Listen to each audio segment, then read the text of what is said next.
निळा आभाळात शोभते उंच गुढी, नववर्ष आले घेऊन आनंदाची गोडी, गुढीपाडव्याच्या लाख लाख शुभेच्छा. हाय फ्रेंड्स, नमस्कार. मी Prital and welcome to my channel ज्याचं नाव आहे प्रीतल्स व्लॉग. गुढीपाडव्याच्या आणि नवीन वर्षाच्या तुम्हाला सगळ्यांना आमच्याकडून हार्दिक शुभेच्छा. येणारं नवीन वर्ष हे सौख्याचं, भरभराटीचं आणि आरोग्याचं जावो हीच श्री स्वामींचरणी प्रार्थना. हॅपी गुढीपाडवा. हॅपी गुढीपाडवा. प्रत्येक सणांची सुरुवात किंवा शुभकार्याची सुरुवात ही दारात रांगोळी काढून केली जाते. त्यामुळे आज अर्थाने ही रांगोळी काढली, त्यानंतर देवपूजा झाली आणि मग आम्ही गुढी उभारायची तयारी सुरू केली. आदल्या दिवशी मी गुढीसाठी लागणारं सगळं सामान आणून ठेवलं. आंब्याचं डहाळं, कडीलिंबाचा पाला, बत्ताशाची माळ आणि हार, आणि इथे हा तांब्या जो स्वस्तिक आणि हळद कुंकूची बोटं कडून रेडी करून ठेवली होती. आणि त्याचबरोबर ही गुढी उभारण्यासाठी काठी, ज्याला प्रवीणने छान असं सॅटिन रिबन बांधून छान सजवली होती, आणि हा चौरंग, आणि गुढीला नेसवण्यासाठी ही सुंदर अशी काठपदराची साडी आणि एक छानसा ब्लाऊज पीस, हे सगळं प्रवीणने काठीला बांधून घेतलं. आणि मग आम्ही आमची गुढी आमच्या खिडकीमध्ये उभारली. इकडे खिडकीच्या इथे ही काठी आणि साडी आणि ब्लाऊज लावून गुढीला रेडी केलं. इथे कडीलिंबाचा पाला लावून घेतला आणि त्यावर हा तांब्या, आणि अशा प्रकारे गुढी उभी राहिली. पण आता तिला सजवायचं आहे. सजवण्यासाठी छान असा हार प्रवीणने घातला आणि त्याचबरोबर तांब्याला एक छानसा मोगऱ्याचा गजरा लावून घेतला. ही बत्ताशाची माळ घेतली. तर अशा प्रकारे ही गुढीपाडव्याची गुढी आमची उभारली गेली. तिला छान असं सजवलं. गुढी हे विजयाचं प्रतीक, वाईटाला दूर करणारी आणि समृद्धीला आणणारी अशी ही गुढी असं मानलं जातं. इथे चौरंग ठेवला. चौरंगावर स्वस्तिक काढून घेतलं आणि पूजेची तयारी केली. पूजेच्या तयारीसाठी इकडे काजू कतरी, गुळाचा नैवेद्य, तुपाचा दिवा, नारळ आणि फुलं घेतली.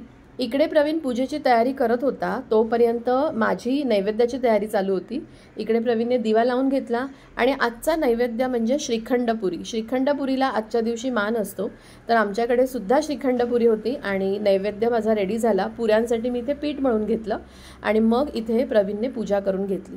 कुठल्याही पूजेची किंवा कुठल्याही शुभकार्याची सुरुवात हे श्री गणेशाच्या पूजेने होते, म्हणूनच बाप्पाची पूजा प्रवीणने केली. श्री गणेशाची छोटी मूर्ती इथे ठेवली आणि हळद कुंकू, अक्षता आणि जास्वंदाचं फूल घालून गणेश बाप्पाची पूजा झाली. चैत्र शुद्ध प्रतिपदा हा दिवस महापर्व म्हणून साजरा करतात. नवीन वर्षाच्या या पहिल्या दिवशी नवे संकल्प करून यशाकडे, प्रगतीकडे आणि समृद्धीकडे वाटचाल करण्याचा असा हा दिवस. आणि ही गुढी सौख्याची. माझं नैवेद्याचं जेवण झाल्यानंतर मी आले गुढीची पूजा करण्यासाठी, पण त्यापूर्वी मी कुलदेवी तुळजाभवानीची पूजा केली. आपण आपल्या कुलदेवीची पूजा हे आपल्या प्रत्येक शुभकार्याला किंवा प्रत्येक सणाला आधी केली पाहिजे, कारण आपली कुलदेवी हिचा वरदहस्त आपल्यावर नेहमी असतो.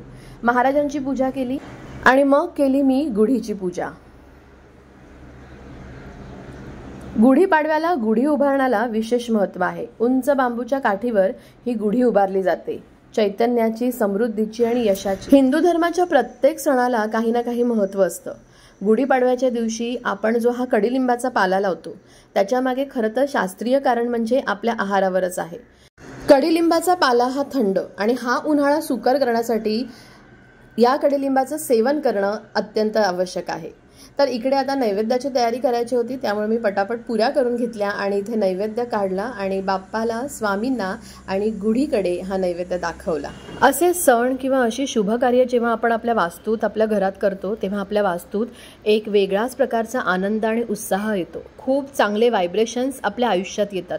मला आणि प्रवीणला हे सण साजरे करणं किंवा असे काही शुभकार्य करणं हे आम्हाला खूप आवडतं. हो, म्हणतात आम्हाला लोक देवभोळे, पण काय हरकत आहे. देवाची पूजा करणं किंवा असे सण साजरे करणं, यामधून खूप आनंद, प्रचंड सकारात्मकता आणि खूप सारे चांगले व्हायब्रेशन्स जर आपल्या आयुष्यात येणार असतील तर का करू नये असा देवभोळेपणा. तर असा होता हा आजचा व्लॉग. माझ्या घरी माझ्या परिवारासहित मी केलेल्या ह्या गुढी मातेची पूजा आणि श्री स्वामींची पूजा, हे सगळं आज मी तुमच्याबरोबर शेअर केलं आणि आशा करते की तुम्हाला हा व्लॉग आवडला असेल. तर आजचा हा व्लॉग आवडला असेल तर नक्की लाईक करा. आणि तुम्ही जर माझ्या चॅनलवर पहिल्यांदा आला असाल तर माझं चॅनल प्रीतल्स व्लॉगला नक्की सबस्क्राईब करा. पुन्हा भेटू अशाच एका नवीन ब्लॉगने, एका नवीन व्हिडिओने. तोपर्यंत बाय, टेक केअर आणि हॅपी गुढीपाडवा.